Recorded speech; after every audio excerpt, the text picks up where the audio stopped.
मुख्यमंत्री फडणवीसांची केंद्रीय गृहमंत्री शहांसह बैठक झाली आणि या बैठकीमध्ये नव्या फौजदारी कायद्यांच्या राज्यातील अंमलबजावणी संदर्भामध्ये आढावा घेण्यात आला। राज्यामध्ये 7 वर्षांहून अधिक शिक्षा असलेल्या प्रत्येक गुन्ह्यांच्या ठिकाणी फॉरेन्सिक टीम जाऊन तपास करेल असं फडणवीस यांनी म्हटलंय।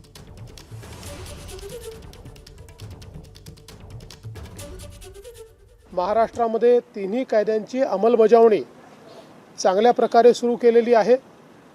त्या संदर्भात विशेषतः फॉरेन्सिक इन्फ्रास्ट्रक्चर जे आहे हे आम्ही आता मोठ्या प्रमाणात तयार करतो आहोत। त्याच्यात 27 व्हॅन्स आमच्या आलेल्या आहेत।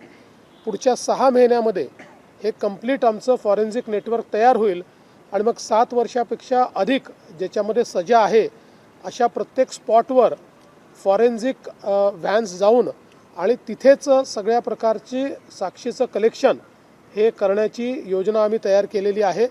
त्या संदर्भात आम्ही पूर्ण माहिती त्यांना दिली। यासोबत जवळपास आता 90% म्हणजे 2 लाखाचा आपला फोर्स आहे, त्यातल्या 90% लोकांचं ट्रेनिंग आपलं पूर्ण झालेलं आहे नवीन कायद्यांच्या संदर्भात। त्या संदर्भातली माहिती आम्ही त्यांना दिली। कोर्टामध्ये चक्रा माराव्या लागू नयेत किंवा प्रत्येक वेळी सगळा फोर्स घेऊन कोर्टात जावं लागतं।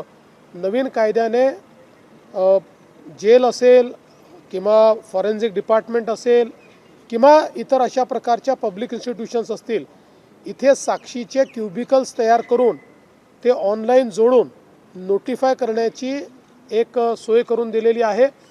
तशा प्रकारच्या प्रत्येक कोर्टचे क्युबिकल्स तयार करून ते ऑनलाईन जोडण्याच्या संदर्भात आम्ही आता सुरुवात केलेली आहे। त्याची माहिती आम्ही दिली। पुढच्या 6 ते 8 महिन्यात हे काम देखील आम्ही पूर्ण करू। एबीपी माझा, उघडा डोळे बघा नीट।